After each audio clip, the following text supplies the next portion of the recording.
देश को नए सीबीआई निदेशक मिलने वाले हैं और इसको लेकर सिलेक्शन कमेटी की बैठक होने वाली है और इस बैठक के बाद यह पता चल जाएगा कि देश को नए सीबीआई निदेशक कौन होने वाले हैं। सबसे इसमें 5 नाम अब तक आगे चल रहे हैं, जिसमें राकेश अस्थाना सबसे आगे चल रहे हैं। सबसे पहले हम आपको 5 नाम ग्राफिक्स के जरिए बताते हैं जो आगे चल रहे हैं। सबसे पहले बात करते हैं राकेश अस्थाना, जो सबसे आगे सबसे पहले नंबर पर है। इसके बाद हैं वाईसी मोदी जो कि चीफ हैं एनआईए के, और इसके बाद में सुबोध जायसवाल हैं जो चीफ हैं सीआईएसएफ के, और इसके बाद अगर बात करते हैं लोकनाथ मेहुल हैं जो कि डीजीपी हैं। इसके अलावा अगर बात करते हैं तो एससी अवस्थी हैं जो डीजीपी हैं यूपी के। अगर सबसे पहले मैं बात करूं राकेश अस्थाना, तो राकेश अस्थाना डीजी हैं बीएसएफ के और इसके 1984 बैच के ये आईपीएस अधिकारी हैं। इसके अलावा अगर बात करें तो ये नारकोटिक्स कंट्रोल ब्यूरो के चीफ भी हैं। इसके अलावा पहले भी ये सीबीआई के निदेशक रह चुके हैं, लेकिन किसी विवाद के चलते इन्हें इस्तीफा देना पड़ा था।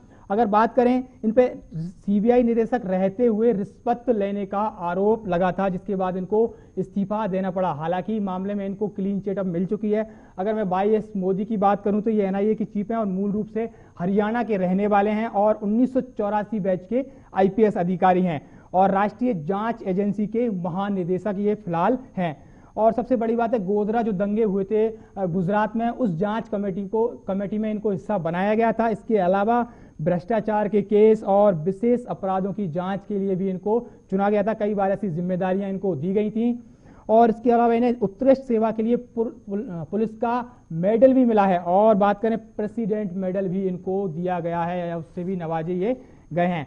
इसके अलावा जो तीसरा बड़ा नाम है वो है सुबोध जायसवाल जो कि सीआईएसएफ के चीफ हैं और महाराष्ट्र पुलिस के महानिदेशक यानी डीजीपी भी ये रह चुके हैं। बात करें तो कई सालों तक खुफिया एजेंसी जो भारत की रॉ है उसमें भी इन्होंने अपनी सेवाएं दी हैं और रॉ के अतिरिक्त सचिव भी ये रह चुके हैं, यानी कि इनका नाम भी जो रेस में है वो आगे चल रहा है। और इनकी सबसे पहली पोस्टिंग की बात करें तो 1986 में इनको सबसे पहली पोस्टिंग मिली थी। इसके अलावा अगर बात करें तो 2 नाम और हैं। एक नाम है एचसी अवस्थी जो अभी यूपी की डीजीपी हैं और दूसरे नाम की बात करें तो लोकनाथ बेहुरा हैं जो कि डीजीपी हैं फिलहाल केरल के। ये इसके बाद अगर बात करते हैं हम, ये तो वो नाम है जो आगे चल रहे हैं। इनमें से एक नाम पर कहीं ना कहीं सहमति बनने वाली है और वो सहमति किस नाम पर बनेगी ये तो देखने वाली बात होगी। लेकिन अब बात करते हैं कि सीबीआई निदेशक का चुनाव यानी चयन प्रक्रिया कैसी होती है, किस किस स्टेज से गुजरना पड़ता है। चलिए हम आपको ग्राफिक्स के जरिए बताते हैं। सबसे पहले गृह मंत्रालय को यह बताया जाता है कि भाई सीबीआई निदेशक नए बनाने हैं तो उनके पास में वो एक लिस्ट निकालते हैं कि किस किस को इस लिस्ट में रखा जाए। तो उसके हिसाब से एक 10 नाम 8 नाम की लिस्ट बनाई जाती है। इसमें वरिष्ठता लिस्ट यानी कि इस लिस्ट में उन आईपीएस अधिकारियों को रखा जाता है जो वरिष्ठ हैं, जिनको अनुभव है और वो सबसे वरिष्ठ हैं, यानी कि जिनमें इस लिस्ट में अगर देखा जाए अभी जब हम सीबीआई निदेशक को चयन कर रहे हैं तो इसमें 1984, 1985 और 1986 बैच के आईपीएस अधिकारियों को लिया गया है। इसके बाद में ये लिस्ट जाती है डीओपीटी के पास यानी कि कार्मिक एवं प्रशिक्षण विभाग यानी डिपार्टमेंट ऑफ पर्सनल ट्रेनिंग, इसकी ये लिस्ट वहां जाती है। उसके बाद में इस लिस्ट पर काम किया जाता है और फिर इस लिस्ट को आगे बढ़ाया जाता है। फिर ये लिस्ट जाती है सर्च कमेटी के पास में।